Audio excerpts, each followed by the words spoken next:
doctor Dubiols. Nos ha dicho que Garcilaso de la Vega era religioso franciscano. ¿Llegó a ordenarse de sacerdote? Las órdenes menores. En las órdenes menores. No era franciscano como los demás, no era fraile, no creo que se pueda decir. En las órdenes menores era. Sí, sí. Profesor Pierre, buenas noches.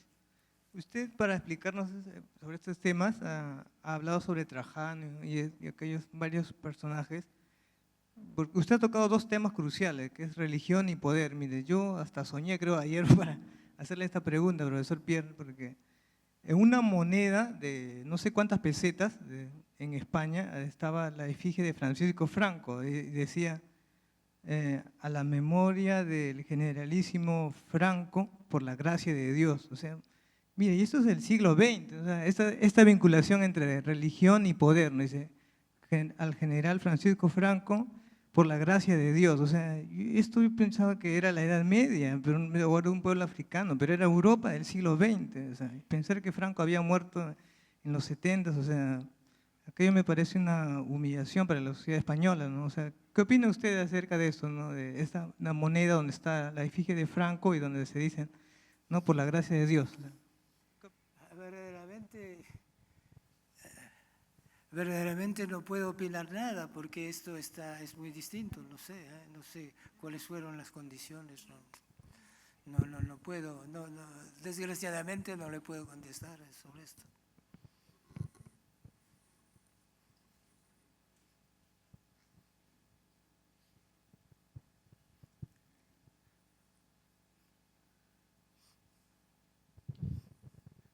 ¿Cuál era el temor de Garcilaso frente a la Santa Inquisición española? ¿Cómo?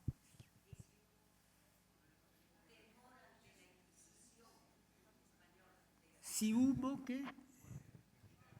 ¿Cuál era el temor de Garcilaso de la Vega frente a la Santa Inquisición española en su tiempo? El temor. Temor, no sé, pero disgustos. Hubo el disgusto y el disgusto puede generar prudencia, he dicho, no temor, prudencia. Él había publicado la traducción de León Hebreo, de Los diálogos de amor, que es una obra muy importante en la que se ve el platonismo del Inca Garcilaso. Y el platonismo es algo importante, creo, como inspiración en su obra. Y esta obra de León Hebreo, que era judío, y la tradujo del italiano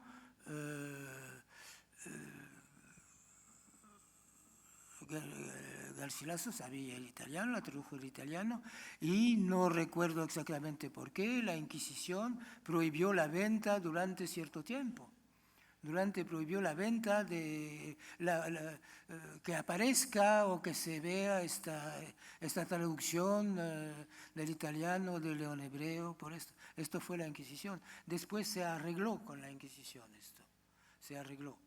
Pero no se puede, no veo nada más esto que se pueda invocar. Sí. Buenas noches. Buenas noches. Usted ha comparado el relato de Garcilaso con otros relatos, pero todos esos relatos pueden responder a un arquetipo de magnanimidad, del poder ante la clemencia femenina. Usted está,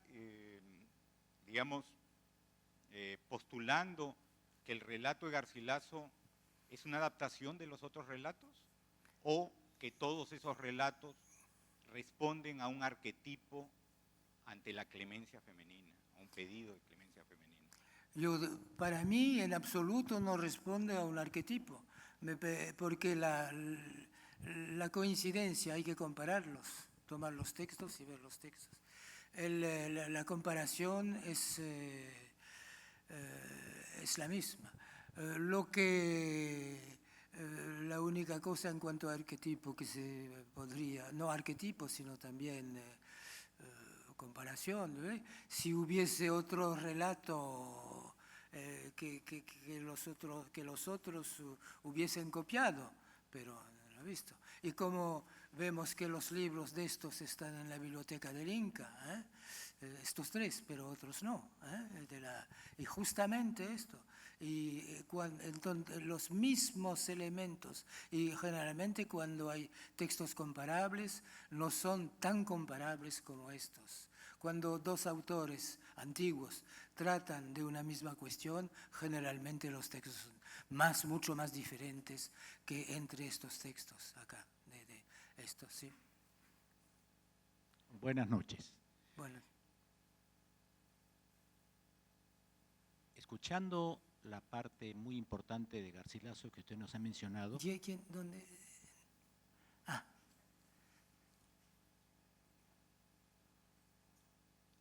Garcilaso, en la cita que usted nos hace específicamente en la clemencia que hace a un pueblo de la tribu o de la etnia chachapoya,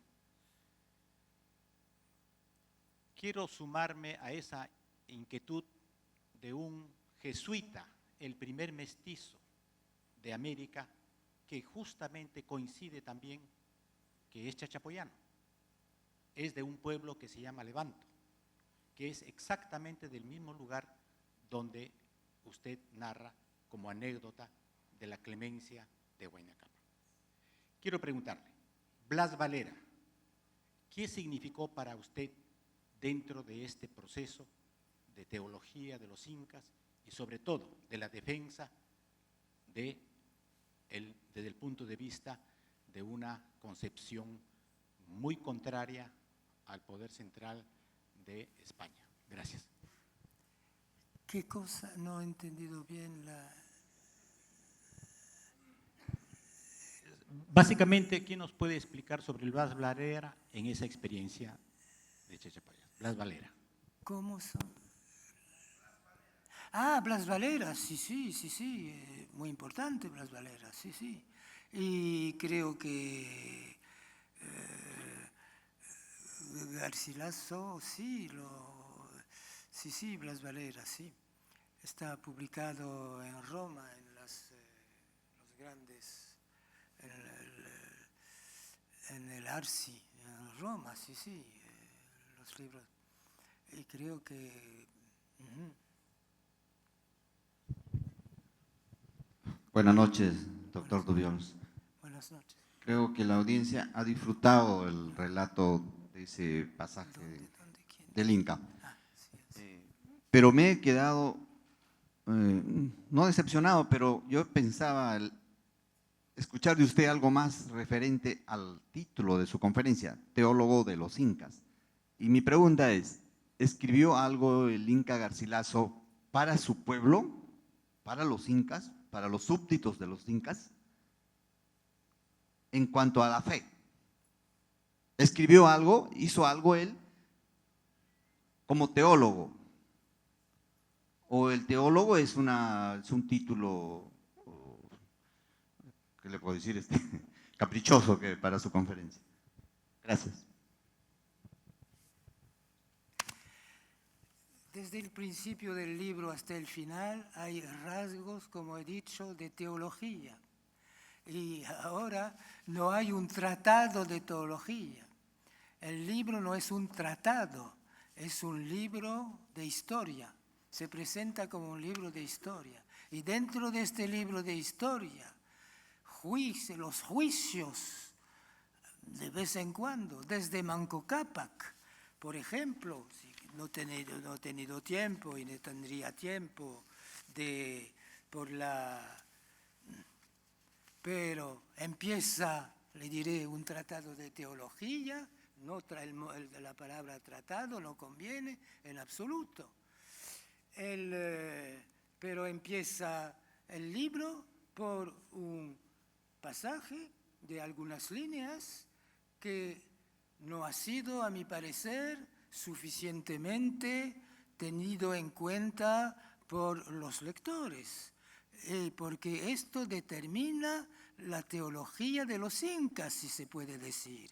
Y es lo siguiente, concierne Manco Cápac, y esto se encuentra en el capítulo 2, en el libro 2, capítulo 1, es decir, el primer capítulo de los comentarios reales que empieza a hablar de los incas, desde el principio.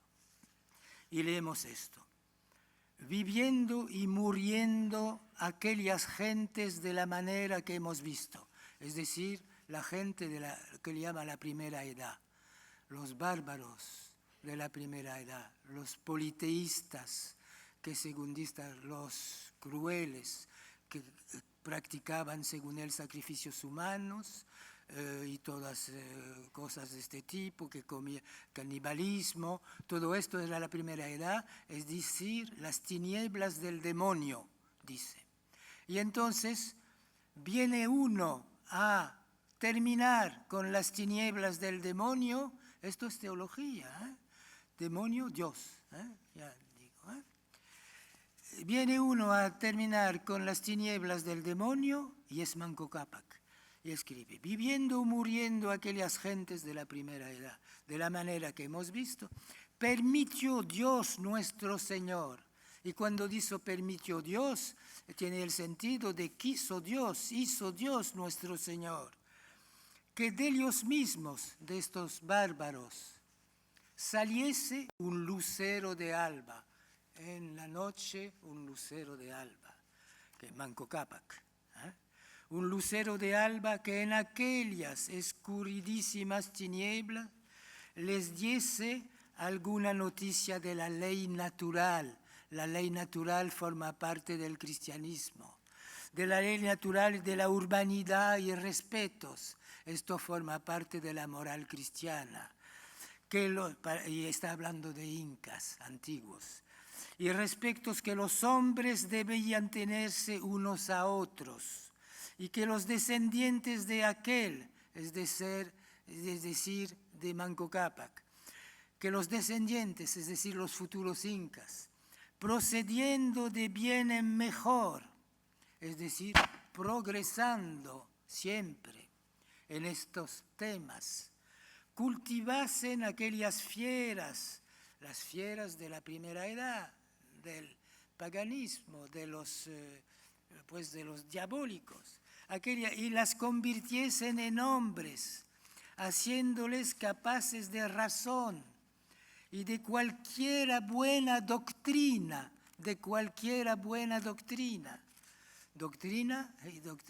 una buena doctrina es una buena doctrina, es la doctrina cristiana para él. Y dice doctrina, para que cuando ese mismo Dios, sol de justicia, tuviese por bien enviar la luz de sus divinos rayos a aquellos idólatras, los hallase no tan salvajes, sino más dóciles para recibir la fe católica y la enseñanza y doctrina de nuestra Santa Madre, Iglesia Romana. ¿Esto no es teología? Desde el principio. Y lo que digo es que el libro es un libro teológico que no quiere que aparezca como teológico, demasiado teológico, pero que es un libro teológico. Y que el Inca es un teológico. Y que es, como decía antes, que piensa, me parece, en esto no estoy seguro, pero es tan teológico en ciertas cosas que me parece que piensa en la santidad casi. Y hay datos así que formula. Pero esto, ¿qué es esto? ¿Qué es este texto que acabo de leer? Es lo igual es las tablas de la ley, dicen en la Biblia. Son las tablas de la ley. Es el decálogo, es decir, donde dicen lo que el hombre tiene que hacer y no hacer. Está el no matarás ahí dentro. Y está, no robarás, no mentirás. La moral está expresa. Es decir, que para Garcilaso, aquí, este señor Manco Cápac, este inca Manco Cápac, es otro Moisés. Es otro Moisés, como Moisés en el monte Sinaí, pues dio las tablas de la ley. Dios le dio a Moisés las tablas de la ley, donde estaba el decálogo. Les dio en el monte Sinaí. Pues ahí es una copia de esto. Me parece que es una copia de esto. Y esto, le dio esto en el monte Sinaí. ¿Y qué es esto? Esto entonces, ¿qué significa? Que no conocían. Los judíos conocían a Dios, un Dios.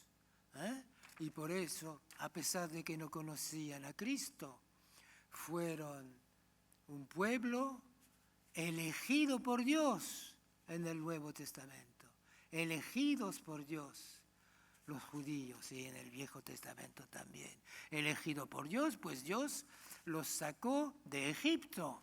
Les enseñó a pasar el mar y les enseñó a salvarse, a ir a sus tierras prometidas.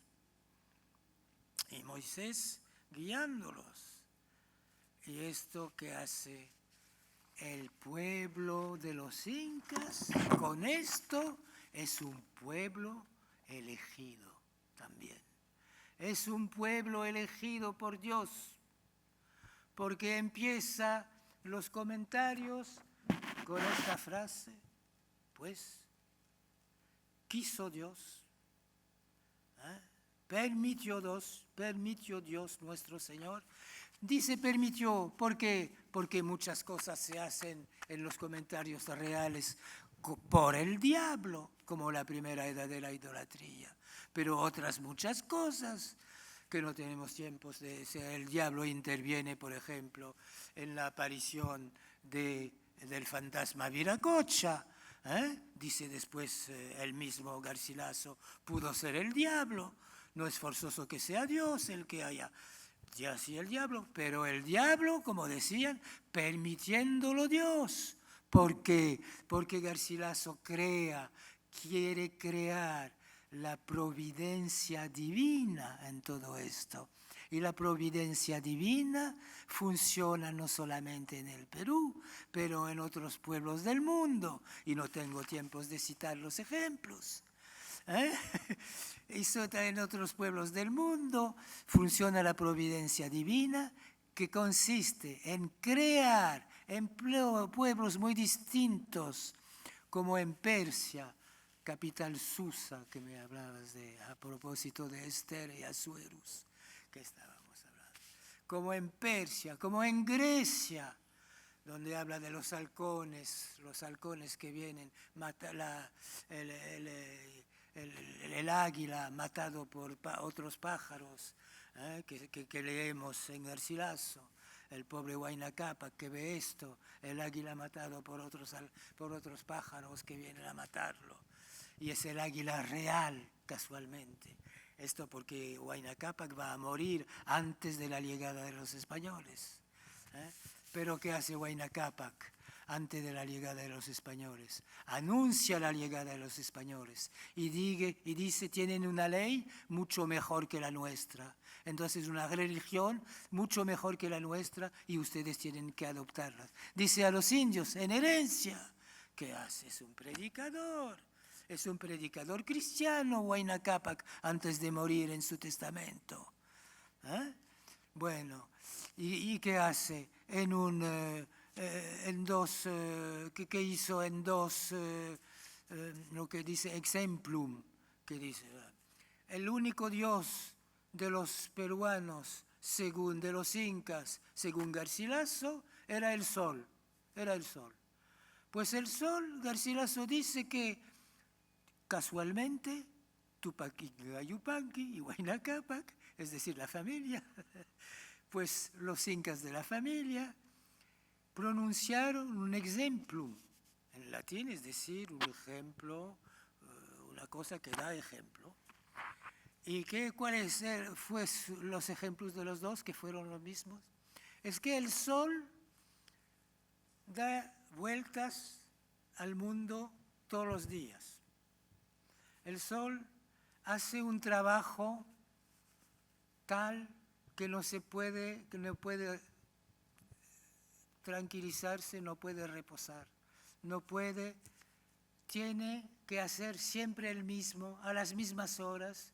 Entonces, dice uno de los dos, forzosamente tiene alguien encima de él que lo domina y que le obliga a hacer este trabajo. Y encima de él no puede ser sino Dios, porque el sol es la mejor criatura de Dios. Y lo dice y repite Garcilaso, es la mejor criatura de Dios.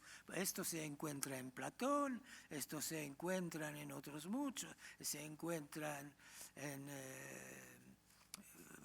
una serie desde San Agustín. Bueno, entonces todos tienen que hacer esto. En Fray Luis de Granada, que en su libro que ha explotado Garcilaso, bueno, de Fray Luis de Granada, la introducción al símbolo de la fe. Bueno, entonces, todo esto, dice el sol, y el otro que dice, pues el sol, basta que una pequeña nube se pone delante de él y no se puede verlo, ya no envía luz. Bueno, entonces da indicios de este tipo para decir que el sol no es Dios, y que hay uno que está encima de él, hay, como decía Fray Luis de Granada, una primera causa, un primer movedor, y el sol no es un primer movedor, es Dios. Y este Dios los incas lo han llamado, según Garcilaso, no sabían quién eran, entonces tomaron un nombre, Pachacamac, que dice que era el nombre de los griegos ante una iglesia en Grecia, donde San Pablo dijo, este Dios que ustedes adoran y no sabéis quién es el Dios que yo les voy a explicar, es el Dios de Jesucristo. Y hace igual Garcilaso tomando a Pachacamac, diciendo que es Dios que no se sabe quién es. Los indios no saben quién es, pero sospechan, no lo pueden, es Dios invisible, mientras el sol era Dios visible. Y que Pachacamac, cuando termine la época incaica y cuando entran los españoles, Pachacamac va a ser, y para los mismos incas, el verdadero Dios. El verdadero Dios va a ser Pachacamac. Y todo este sistema de los dioses de los incas, todo está organizado, todo está manejado por Garcilaso para que todo esto vaya a caer después en el mismo donde, en el ojo del águila. En el ojo del águila ingente, del águila del paraíso, donde estaba inscrito que Trajano, otro Huayna Cápac, estaba ahí y que Trajano había ido al infierno, pero que Dios lo había hecho regresar al cielo. Y espero que a mí me pase lo mismo.